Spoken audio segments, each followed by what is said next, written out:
और ब्रेक के बाद कुछ और महत्वपूर्ण खबरों पर नजर। बात आरबीआई की। आरबीआई ने वित्त वर्ष 2023-24 की पहली मौद्रिक नीति आज जारी कर दी है। मौद्रिक नीति में क्या हुआ है फैसला और क्या है उसकी बड़ी बातें, आज के इस खास सेगमेंट न्यूज लेंस में जानिए आरबीआई की इस मौद्रिक नीति के बारे में विस्तार से। भारतीय रिजर्व बैंक यानी आरबीआई ने नए वित्त वर्ष 2023-24 की पहली मौद्रिक नीति जारी कर दी है। नई मौद्रिक नीति में रेपो रेट में कोई बदलाव नहीं किया गया, यानी मुख्य ब्याज दर 6.5% पर बरकरार है। गौरतलब है कि केंद्रीय बैंक पिछले साल मई से लगातार रेपो रेट में 6 बार की बढ़ोतरी कर चुका है और ये कुल मिलाकर के 2.5% की बढ़ोतरी है। रेपो रेट वो ब्याज दर होती है जिस पर आरबीआई कॉमर्शियल बैंकों को कर्ज देता है। आपको पता है कि बीते साल मई में 0.4%, जून, अगस्त, सितंबर में आधी फीसदी और दिसंबर में 0.35% की बढ़ोतरी की गई थी। लेकिन इस बार रेपो रेट में कोई बदलाव नहीं किया गया है। आरबीआई गवर्नर शक्तिकांत दास ने कहा कि ब्याज दरों में बढ़ोतरी को सिर्फ इस बैठक के लिए टालने का निर्णय लिया गया है और अगर जरूरत पड़ी तो महंगाई पर लगाम लगाने के लिए ब्याज दरों में बढ़ोतरी की जा सकती है।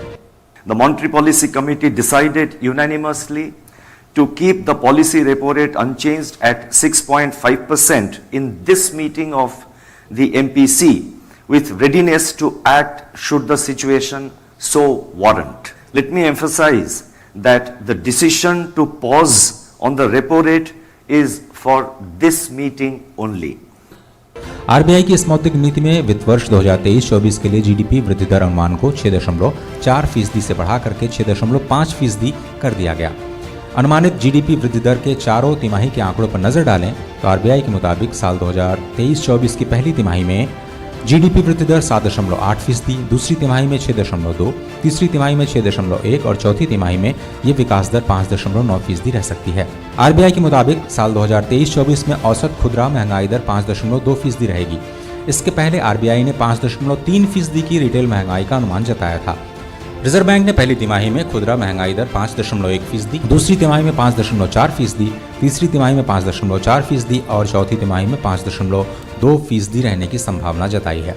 Overall inflation is above the target and given its current level, the present policy rate can still be regarded as accommodative. Hence, the MPC decided to remain focused on withdrawal of accommodation. गौरतलब है कि RBI की मौद्रिक नीति समिति में 6 सदस्य होते हैं।